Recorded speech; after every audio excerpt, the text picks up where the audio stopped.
Shabbat Shalom and welcome to Israel Update. As always, there are lots of things happening.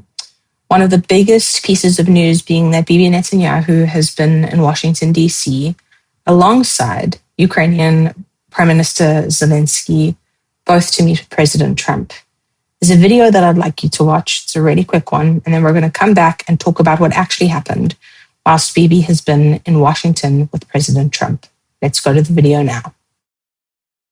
When he was alive, Senator Lindsey Graham put himself in the middle of these debates about world affairs, and they will continue ahead of his funeral as Ukrainian President Volodymyr Zelensky and Israeli Prime Minister Benjamin Netanyahu will both be in town meeting with President Trump before the funeral.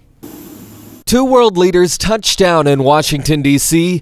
On the agenda, meetings with President Donald Trump and a funeral for the late Senator Lindsey Graham. Ceremonies for the South Carolina Republican will start at the Capitol Rotunda before a funeral at the Washington National Cathedral. A specialized military unit rehearsed outside the Capitol on Monday. Happy birthday. Thank you very much. Senate colleagues say Graham's final mission was a bill to put sanctions on Russia to cut off funding for Russia's war with Ukraine.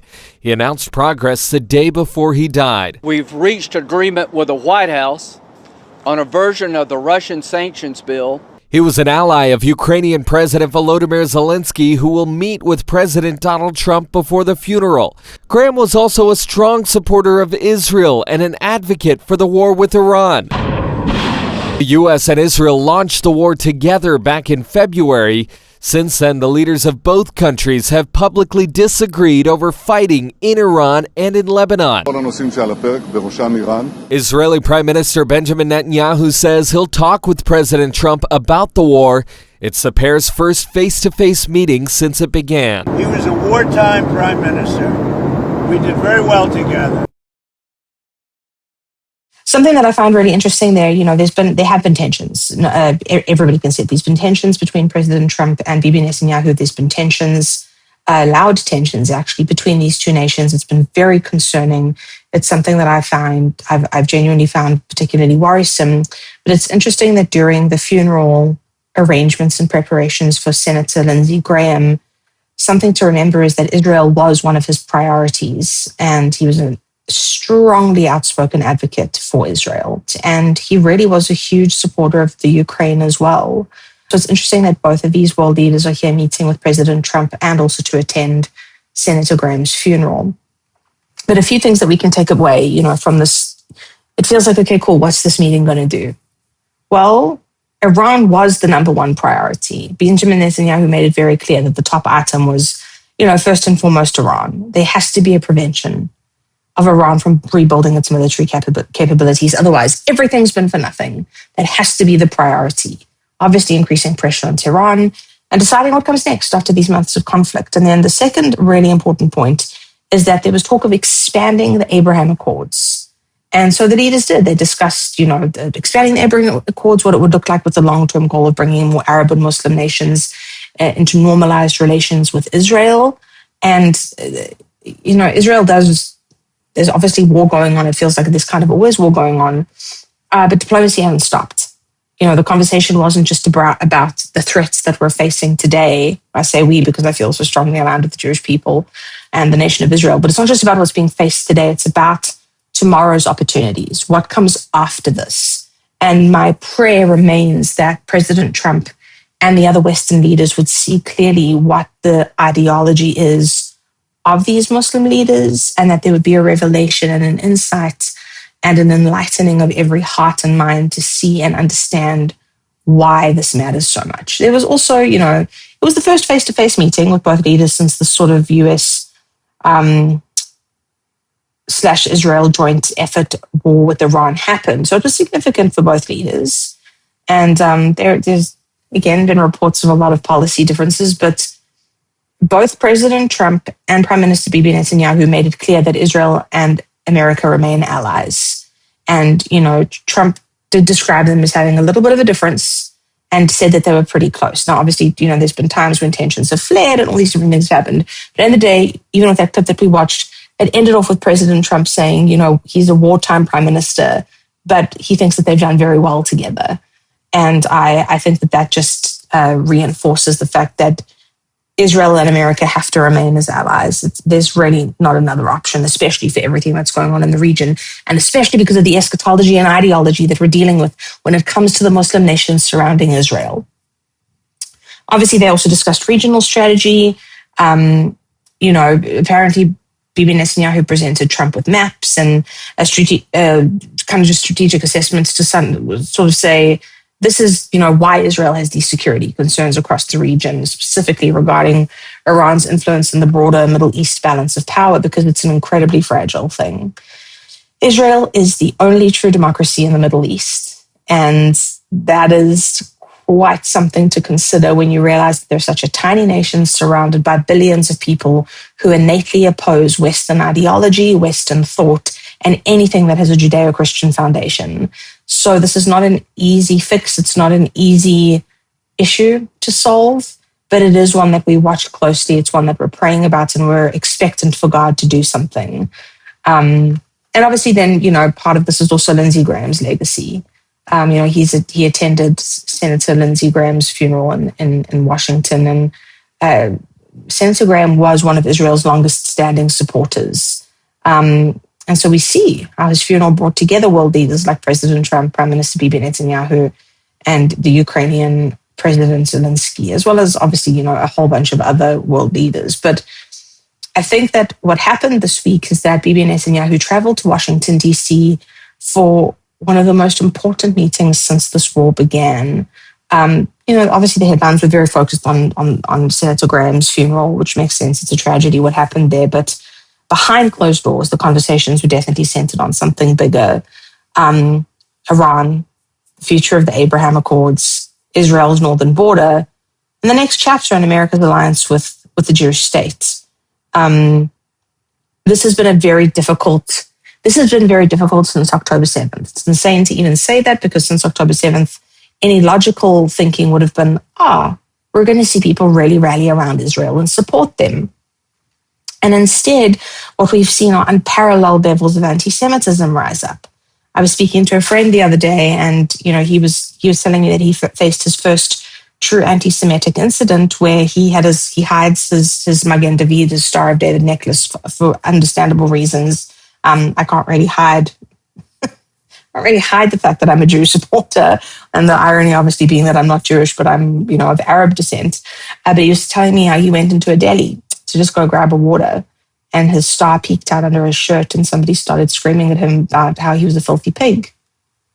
This 25-year-old man who literally went into a deli in New York City to go buy a water, and realizing this is not just theoretical, it's practical. We're seeing attack after attack, more and more anti-Semitic incidents, whether you're looking at what's taking place in Canada, the fact that Jewish schools are having to be on much higher alert. We're facing chaos all around us. And I do think, and I say this every week, and I'm probably going to keep saying it, I firmly believe that Israel is the dividing line in the church of the end times. There's a reason that the scriptures tell us that Jerusalem will be a stumbling block to the nations. And watching people that I used to respect coming out and standing against Israel, not standing up for her because they don't want to face the backlash, has been one of the hugest disappointments of my life thus far. But I do know this.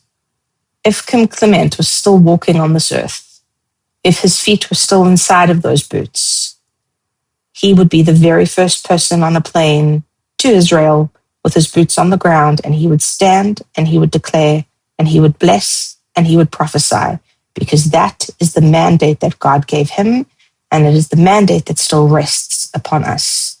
We are not of those who shrink back. We are of those who stand together firmly, saying Israel is forever. It's what we believe. It's the hill that we live on, and it's a hill that I will die on if I need to. I believe in this so firmly. I know so clearly that this is where God's heart is at, and it is the region that God's heart beats for the most. And again, we say it all the time, God inhabits the whole earth, but the feet of Jesus walked in the nation of Israel. Of anywhere on earth, Jesus came to Israel. God chose the Jews. He chose the land of Israel. He chose the city of Jerusalem. There can be arguments. There can be people saying whatever they want to say. None of that is particularly relevant. What is relevant is that this is God's land. These are God's people. And every covenantal promise he made to the people of Israel, we are only able to be part of because we were grafted in to the root that is the Jews. And so I thank you for your support. I thank you for taking the time to watch this. And I urge you, pray for the peace of Jerusalem. Pray for the protection of Bibi Netanyahu. And pray for enlightenment to come to President Trump and every other Western leader that needs to stand up so that history will remember us as those that did not shrink back. Thank you so much for watching. God bless you. We'll see you next week on Israel Updates.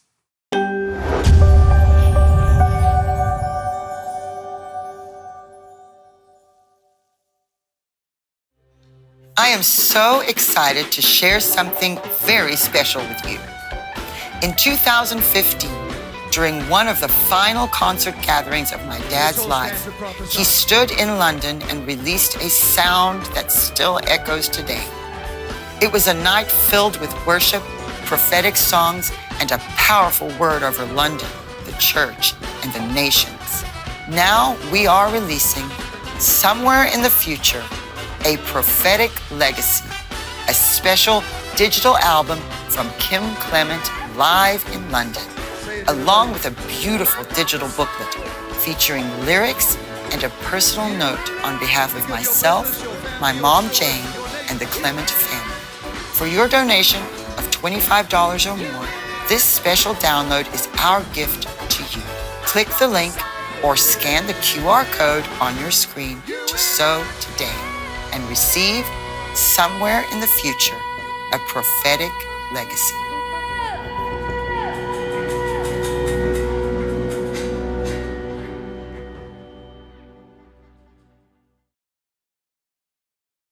Hello, friends. I'm Donna Clement Petrushka, and I am honored to invite you to something truly extraordinary, the Kim Clement Prophecy Vault. Now you can gain unprecedented access to my father's entire digitized video archive. Every prophetic moment, every powerful teaching, every anointed worship session is now available to you in the Prophecy Vault.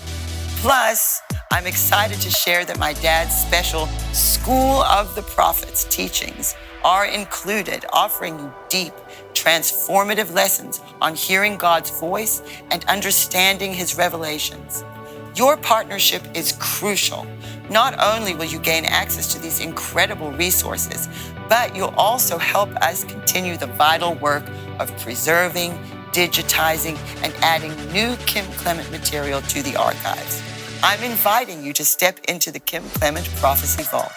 Let's embark on this journey of revelation together, and I can't wait to see you inside.